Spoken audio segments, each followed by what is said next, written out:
வாங்க நம்ம இன்னைக்கு ஈஸியான ஒரு வாழைக்காய் பஜ்ஜி ஸ்நாக்ஸ் செய்யலாம். அதுக்கு தேவையான பொருட்கள், நம்ம சமையலுக்கு வாழைக்காய் வாங்குவோம், அது பழுத்துச்சுன்னு சொல்லி தூக்கி போட வேண்டாம். அதை வச்சு தான் இன்றைக்கி வாழைக்காய் பஜ்ஜி செய்ய போகிறோம். வாங்க நம்ம இப்போ வீடியோக்குள்ளே போகலாம். இதுக்கு தேவையான பொருட்களை போட்டு சேர்த்துக்கலாம். ஃபஸ்ட்டு கொஞ்சம் தண்ணி ஊற்றிக்கலாம். கொஞ்சம் இது அரிசி மாவு ஒரு 3 ஸ்பூன் போட்டுக்கலாம். எந்த அரிசி மாவு வேணால் சேர்த்துக்கலாம். ஒரு 3 ஸ்பூன் தயிர்,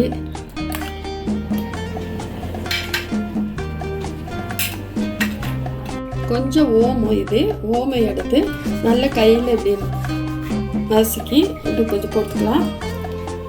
அப்புறமேட்டு ஒரு 1/4 ஸ்பூன் ஜீரகம்,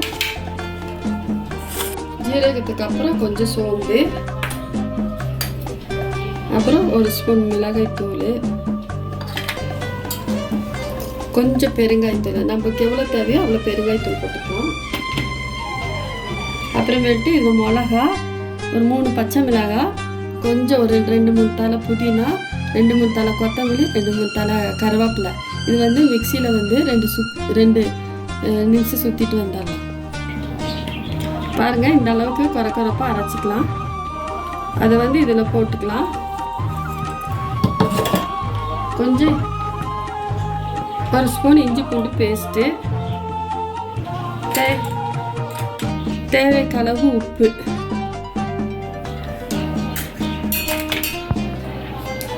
அப்புறம் ஒரு முட்டை, அப்புறம் அரை லைம்.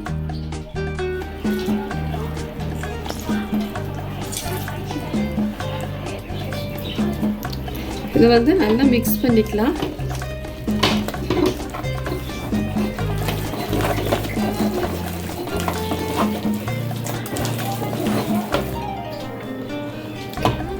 நல்லா இந்த மாதிரி நல்லா கலக்கிட்டு ஒரு 5 நிமிஷம் ஊற வச்சுக்கலாம்.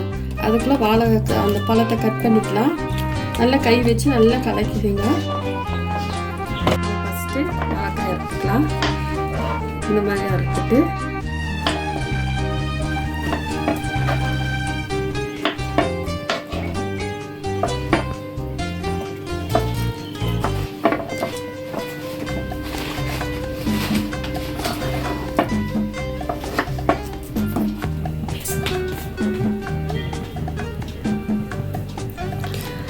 ஆயில் ஊற்றி காஞ்சிருச்சு ஆயில். நமக்கு வாழைக்காய் எப்படி அறுக்கணுமோ அந்த வாழைக்காயோட பழத்தை இந்த ஷேப்பில் உங்களுக்கு எந்த ஷேப்புன்னா கட் பண்ணிக்கோங்க. இப்போ மாவில் போட்டு பொரிச்சு எடுத்துக்கலாம்.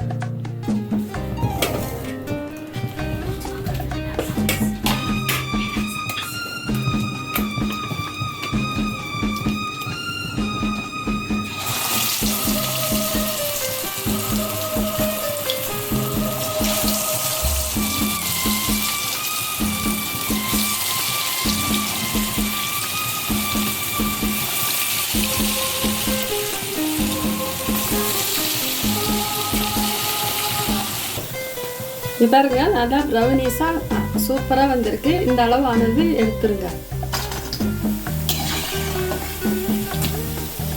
பாருங்க, பஜ்ஜி ரெடி ஆயிடுச்சு.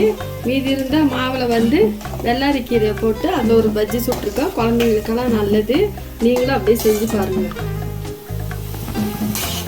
நல்லா பஜ்ஜி ரெடி ஆயிடுச்சு. நல்லா மொறுன்னு சூப்பராக இருக்குது. வெள்ளாரி கீரையிலும் பஜ்ஜி இருக்குது. நீங்களும் செஞ்சு சாப்பிட்டு பார்த்துட்டு டீயோடு சாப்பிடுங்க.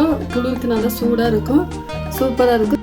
செஞ்சு சாப்பிட்டு பார்த்துட்டு கமெண்ட் பண்ணுங்கள். தேங்க்யூ.